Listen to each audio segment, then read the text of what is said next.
We have a very special episode today. We're going to explore what does widowhood look like from the initial grieving process to healing. What is the new normal?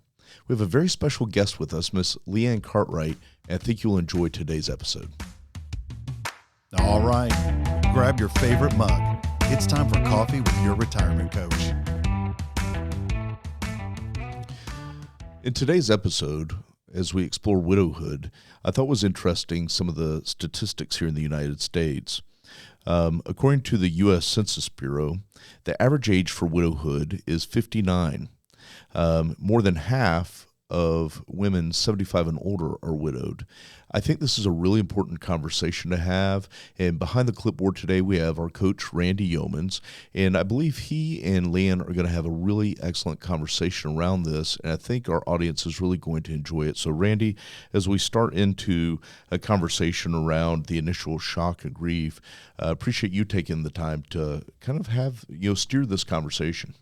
It's interesting, Nick, because I have counted on Lee Ann several times to help me deal with people that I've had experience with, clients and loved ones who've gone through this grieving process, this widowhood process. Lee Ann, do you want to tell us a little bit about yourself, a little bit about your story? Sure. I got married when I was 35 years old, first time. Had a baby at 36, a baby at 38. Battled pancreatic cancer with my late husband and was widowed at 44. Wow. So I had a 6-year-old and 8-year-old, 2 teenage stepdaughters, and they all grieve differently. Yeah. So I think what's been interesting, as you've shared with me, is how those of us who are loving somebody, caring for somebody who's grieving, who's lost somebody, how we interpret emotions and signs and signals and what's really going on behind, the face and the personality that somebody who's grieving might be putting on. So can you share a little bit about that grieving process? And you've told me that people grieve quite a bit differently. So what can you share about that? Well, in the beginning, it's complete devastation, whether you are anticipating it or it's sudden death. Yeah. Breathing is about all you can really get done in the very beginning. People's intentions are very good with the things that they say, but they say really backwards, awkward things. We call them dumb things. Yeah. And I know you don't know what to say until you're in the club. What I shared with you, from my vantage point of dealing with this quite a bit, because we do have quite a bit of retired clients and going through that process, is I think sometimes we don't know what to say, so we don't say enough. And I remember we have a mutual friend who was widowed, and I was going to be traveling and see her, and she said, you said to me, hug her, and yes. I thought that was, and what was interesting to me is how she responded to that care. Another thing you shared with me that I think people dance around sometimes because they don't know what to do is they don't try to bring up that loved one that's gone because they feel like that will bring on negative emotions and all that.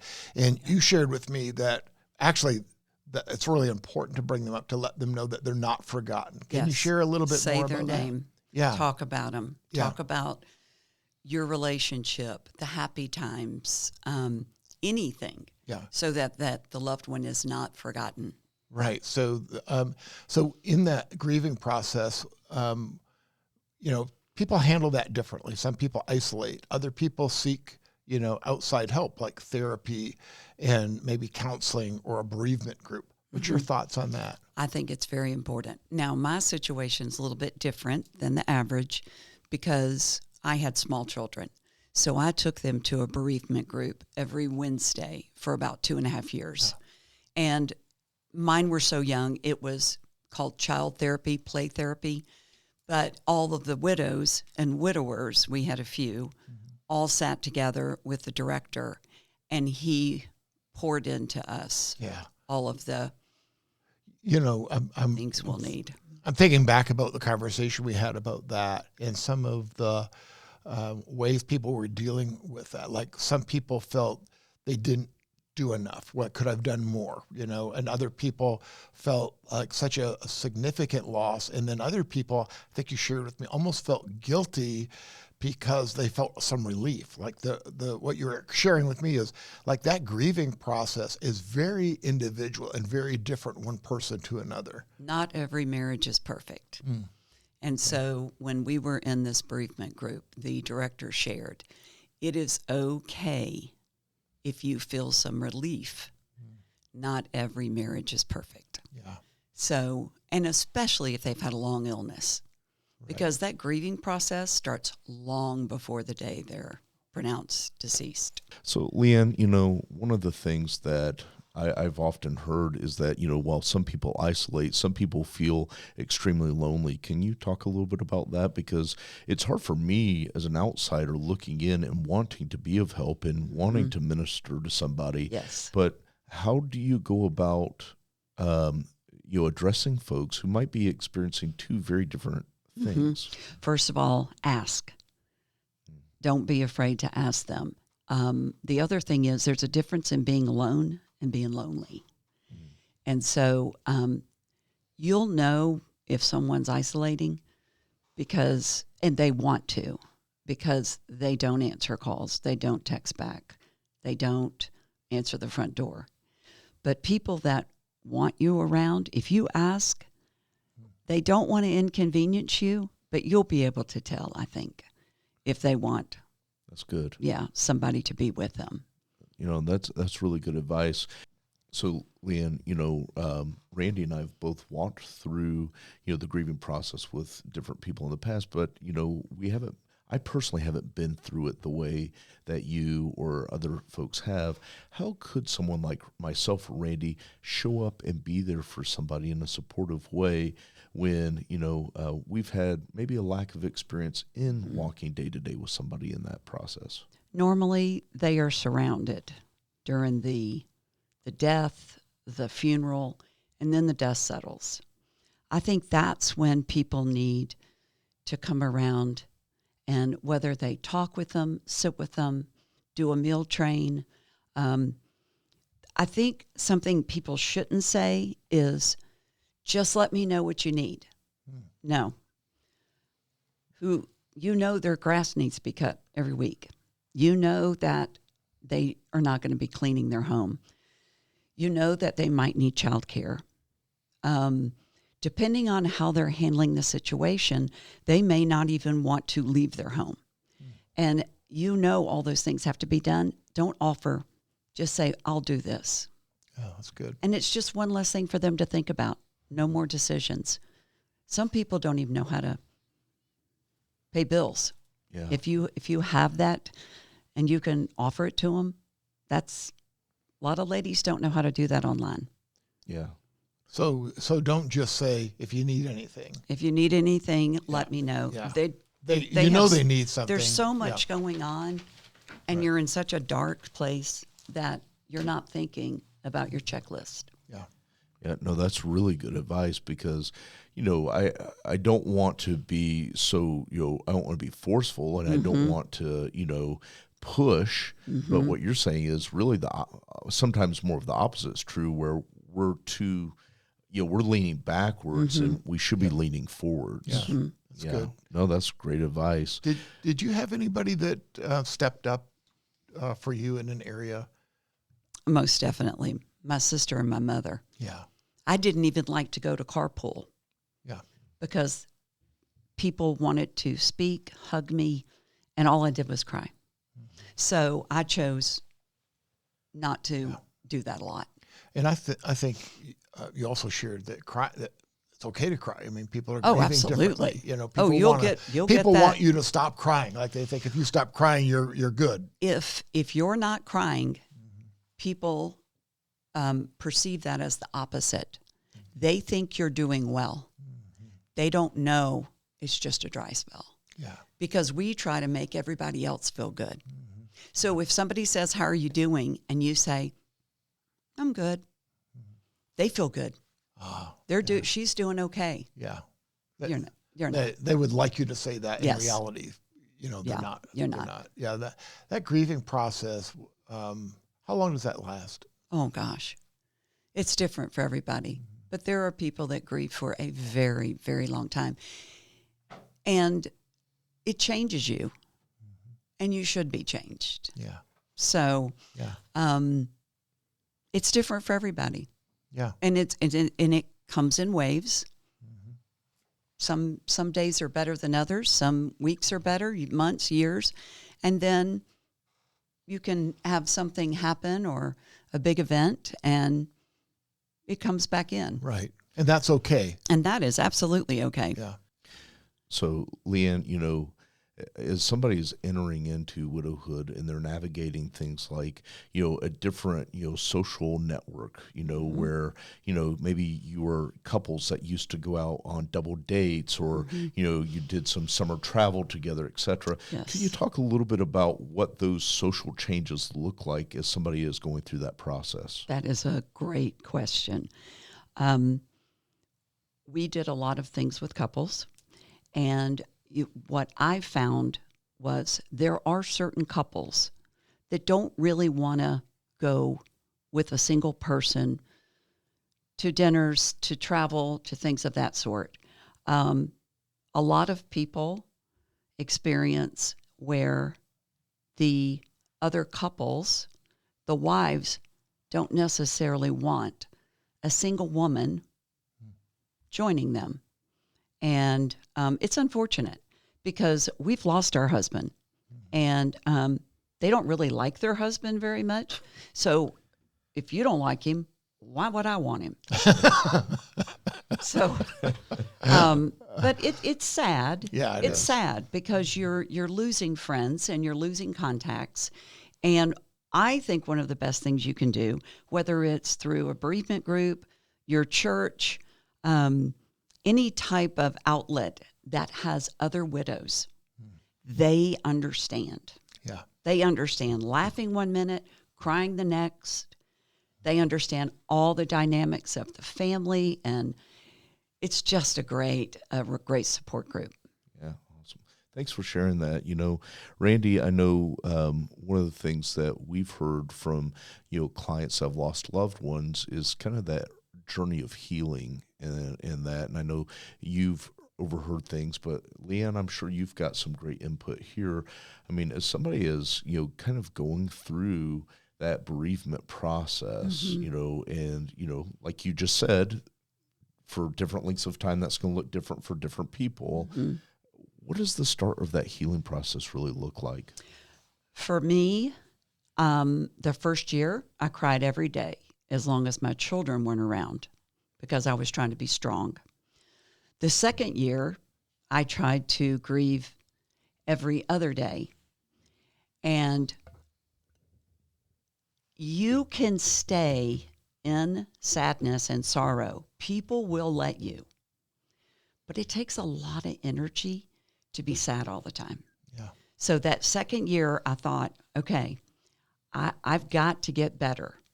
And the director at this bereavement group said, when you move forward, your children move forward. And if for nothing other than that reason, I wanted my children to start on a healing journey. Well, that's quite a powerful statement. Would you mind saying that again? So when you move forward... When you move forward, your children move forward. So if you stay stuck and you stay in that depth of sorrow, your children see that every single day. Yeah. And it's hard for them. There's another side of this too. And I think this is where maybe somebody who is widowed puts a face on and tries to, look like everything's okay. And tell us a little bit about the fact that somebody might look okay, but maybe they're still dealing with stuff, and they... I think the greatest thing you can do as a friend or a family member is to ask questions. And don't worry, the widow will never forget that her husband died. Right. You can talk about him, you can ask questions. And I just think being upfront and honest, your loved one will tell you what she needs. Right. But so many people tiptoe around. They don't want to talk about it. I don't know if they think we forget, but they don't like to bring anything up. Yeah. They want everything to be happy. Right. And it's not. They don't want to make you uncomfortable or have They you. think that if they ask something and you cry, that you're upset. They're upsetting you. But crying is healing. You know, I want to share something that, Lee Ann and I had talked about this in the past. And so, because I, trust what she has to say, having been through that, I have been more free to do that with people that are in my life that have been widowed and had other losses. And it was really a huge relief to be able to know that it's okay to do what we would normally do, to talk about somebody who's no longer there and to share memories and experiences in that. And, that was well received by the person who was widowed, but also as a person who hasn't been through that, it just felt so much more natural once you got past that to be able to talk like it's like the elephant in the room. Like nobody's talking about the elephant in the room, but when you talk about the elephant in the room, it's okay. It isn't wrong. And that was such a big help to me. I've been widowed for 18 years, and I have a girlfriend who texts me every single year on the anniversary. It warms my heart. Yeah. She remembers. Yeah. Wow. And I've heard so many times, Leanne, that, I think you said earlier, when the dust settles. Yes. It's like a lot of attention. You've got the meal train, you've got some visitors, you've got some text or phone calls, kind of heavy there for those few months. But then for everybody else, kind of life continues on. Yes, for sure. And what could we do to maybe be more mindful that there is still a need there, and being considerate of these people that we say we care about and actually showing it? Most people are really good the first year. They remember every birthday, anniversary, holidays, and all of that. That second year, it dissipates. That is a very crucial time to remember all those dates, because they're just as hard the second year as they are the first. Do you think it's that we just kind of expect you to be over it by that time and kind of be done? That could be. And especially if the widow is smiling, laughing, maybe getting out and doing things. Yeah. People think you're a lot better. And we have to live, and it's okay to laugh and it's okay to smile. But I do think that kind of gives people a false hope that you're good. You're all good. Yeah. And I like to say moving forward. Moving on sounds like you've left them. You move forward. Yeah. Oh, you've got children with powerful. them. Forward is just progress. Better. Yeah. Better. That's not strong. moving on. Yeah. And people have a tendency to say moving on. Yeah. I've literally heard and seen people write, that you should move on from here. Yes. It's time for you to move on. Right. But man, that sounds like abandonment, to the widow, I imagine. And really, that's never gone in your life, right? I mean, so you're just building another life with that being part of your life. It's always going to be there. It's always going to be something you think about. And, I've witnessed such a variety of clients who have gone through widowhood and how they've responded. Some of them never seem to be able to move forward. Like they are extremely stuck in that stuff, even to the degree that I think some of them had some significant onset health issues as a result of it. Almost like no self-care and, the mental fatigue. And literally one client I can think of, a precious lady, was so devastated at the loss of her husband that shortly thereafter, she started dealing with dementia. And I'm not saying that caused dementia, but I think it was so overwhelming to her mentally and otherwise. And, one thing we haven't talked about, and maybe this is for another episode, I don't know, but the financial element of it. Some of the things that we have shared, and maybe get your opinion about this, is we'll often encourage somebody that becomes a client of ours, maybe they've been referred to us or an existing client, not to do too many things right away. One of the things I try to get them to do is be still. Let's deal with this. Let's take our time. Don't make a rash decision in this frame of They mind. say that you should not make any major changes for 1 year. Okay. So if you're able, stay in your home. Yeah. If you have children, stay in their school. Right. Not to do. Ideally, that's the best advice, I think. Yes, but not all widows are financially able to do that. Yeah. Well, and I think that's a great and valid point, but I'd like to maybe take what Randy is sharing and kind of just turn it just a little bit and ask, two sides of a question here. One, for our audience today, what is, maybe one of the bigger mistakes you see widows make, shortly after they've lost their loved one, that you might be able to identify and say, you know what, be careful here? Okay. This is not financial, but medicating. Mm-hmm. I think that medicating is a very, very big mistake because they're walking around the pain and they stay on it several years.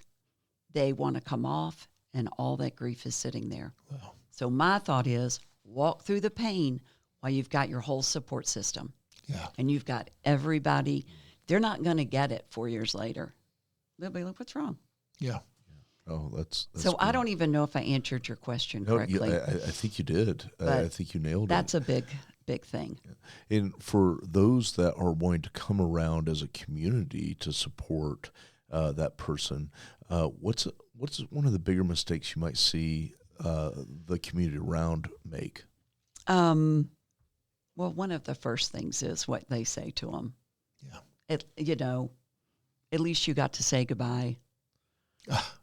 I didn't do that. I mean, my husband had cancer, and I didn't say goodbye because I felt like that was giving up hope. For every door that closes, a window opens. So it's our words. It's really. words. It's well-meaning, but jump out the window. Yeah. I mean, So, boy, I imagine a lot of having to bite your tongue. You're young. You'll be able to meet somebody. That's what they say. Yeah. You're young. You'll meet somebody again. You know what's interesting? I'm sitting here and listening to you guys talk. Lee Ann was your age when she was widowed. Yeah. Don't you feel young? That's interesting. Mm-hmm. Yeah. Well, and it makes me do think about some of those statistics. I mean, if anyone was interested, the Bureau of Statistics, U.S. Bureau of Statistics, they do have a lot of this data compiled. And I was quite surprised at how young so many people are widowed or widowers and as a country, because that's not typically what's portrayed on TV or movies or in front of our face, right? Mm-hmm.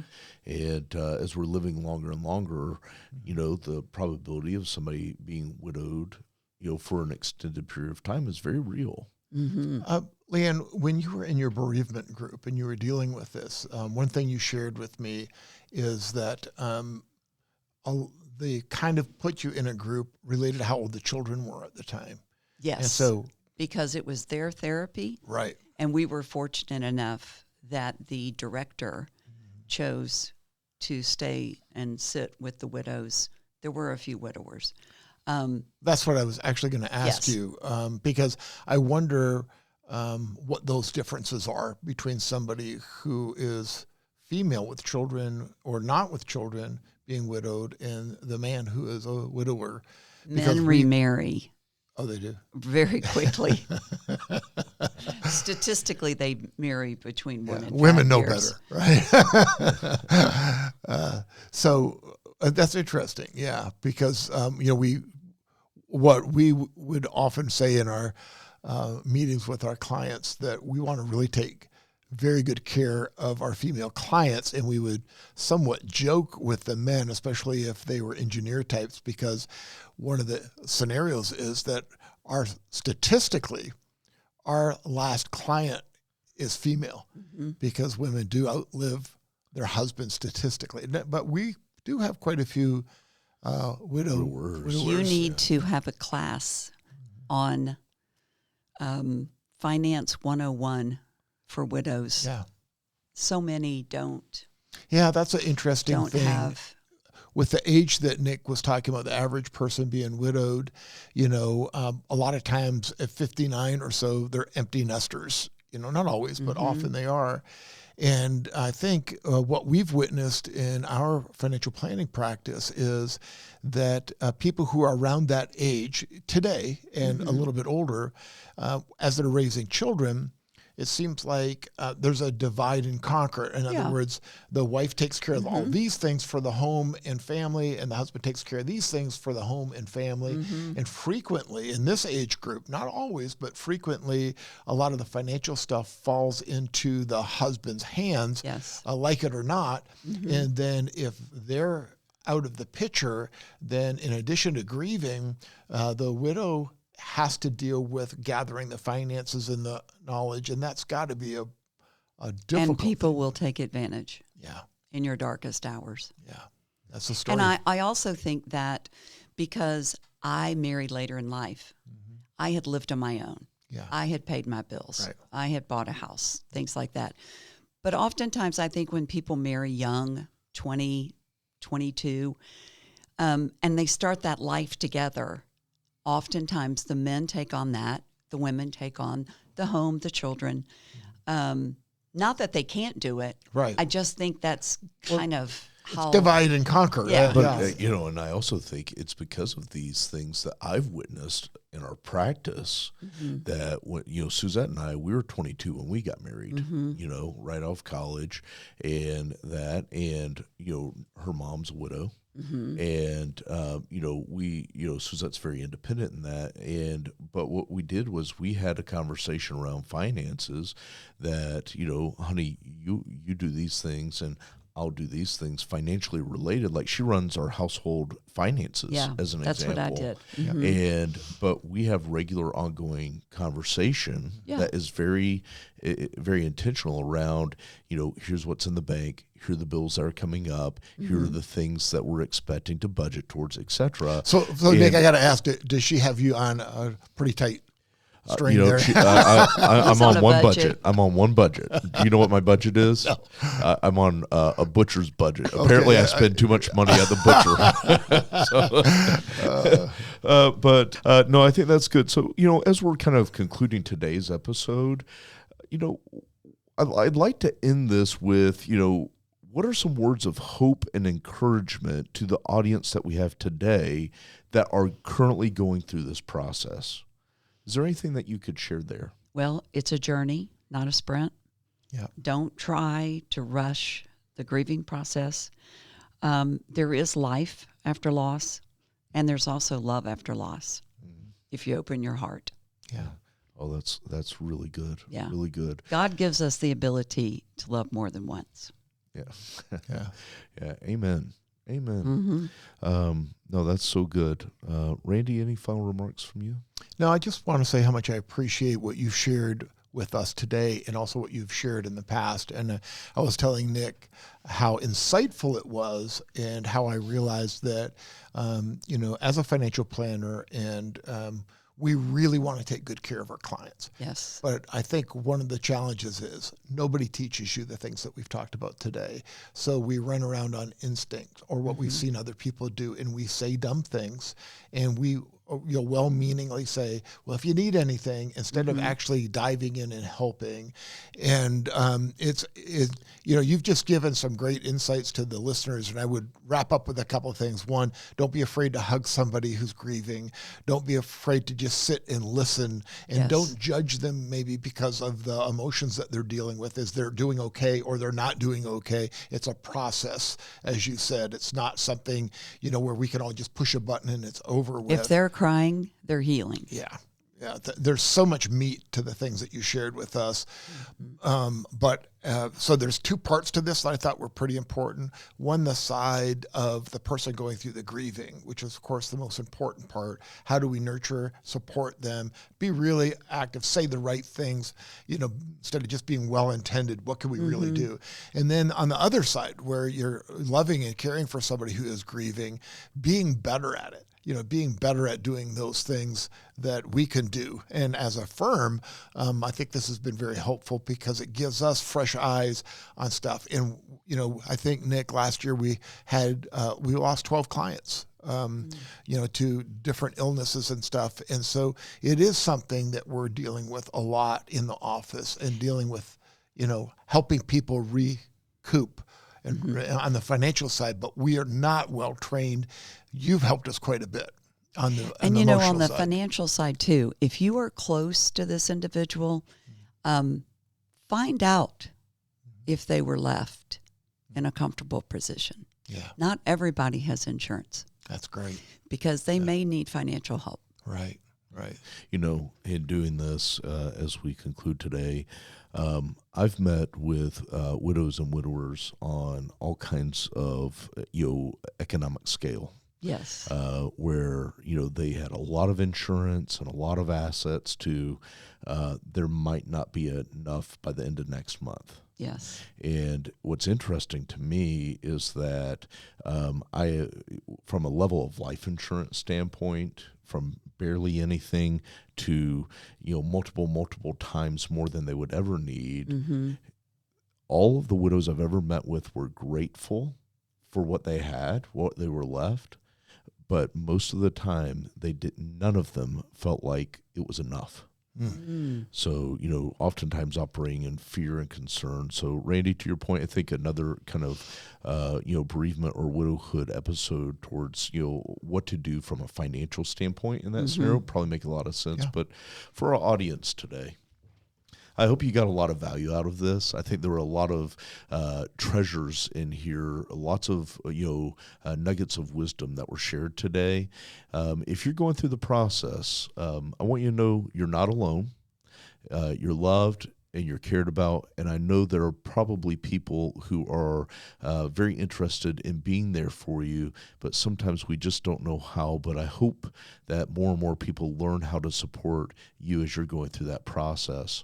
One of the things that Lee Ann left us with that really resonated with me today was you're not moving on, you're moving forward. Yeah. So with that said, thanks for joining us today on this special edition of Coffee with Your Retirement Coach, and thanks for staying coachable. We hope you enjoyed today's show, but you may have questions for our coaches, and they can be emailed at connect@yourretirementcoach.com. If you know someone that needs to hear this episode, we encourage you to share it. As a reminder, the content of this podcast is for educational and entertainment purposes only and should not be construed as advice. On behalf of our coaches, we want to thank you for listening and for being coachable. Yeoman's Consulting Group, a registered investment advisor YouTube channel based in Marietta, Georgia. We strive to provide comprehensive wealth management services for every stage of the journey. This platform is solely for informational purposes and is not offering advisory services or sales of securities. Investing involves risk and possible loss of principal capital.